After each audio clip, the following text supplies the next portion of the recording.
Dans la revue de presse de ce 12h, à la page 9 de l'Union, on parle économie. Lors de l'Africa Energy Week qui se tient à Cape Town, le Gabon a lancé mardi dernier une offensive stratégique pour vendre son secteur des hydrocarbures et attirer les capitaux internationaux.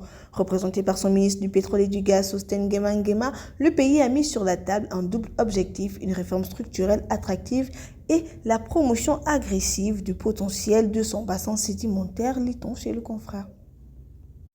Chez Gabon Actu, le président exécutif de Croissance et Environnement Nikes Moulambi condamne les anomalies constatées lors des élections législatives et locales du 27 septembre dernier. Selon lui, des manipulations, des votes fictifs et des anomalies dans les procès-verbaux sapent la légitimité du scrutin. Dans une déclaration, Nikes Moulambi affirme que les élections n'ont pas été d'un simple scrutin, mais la plus grande manipulation politique de la 7e République. Il évoque les cas de transhumance électorale, des bulletins absents dans certains bureaux et des cas où des candidats étaient annoncés dans des localités loin de leur zone de vote. Il plaide pour un retour à la confiance électorale, le respect des institutions et la restauration de la légitimité du vote, faute de quoi le peuple pourrait perdre foi en la démocratie. Informe le confrère. L'actualité, c'est aussi hors de nos frontières.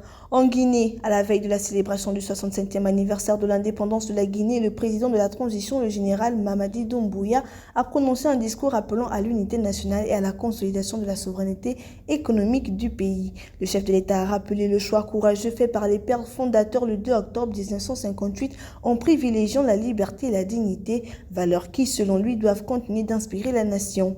Il a également mis en avant les réformes économiques et le projet stratégique Simandou 2040. Notons que la Guinée commémore ce jeudi 2 octobre le 65e anniversaire de son indépendance proclamée en 1958, rapporte APA News. Au Cameroun voisin, la campagne électorale est fortement perturbée dans les deux régions à majorité anglophone, le nord-ouest et le sud-ouest. Depuis la rentrée scolaire, les groupes armés séparatistes font circuler des mots d'ordre de villes mortes avec des effets plus ou moins marqués selon le niveau de sécurisation des différentes zones par les forces gouvernementales. Cette situation dure depuis 2 semaines et certains groupes menacent de prolonger la consigne jusqu'à la date du scrutin présidentiel du 12 octobre 2025, lit-on chez Radio France Internationale.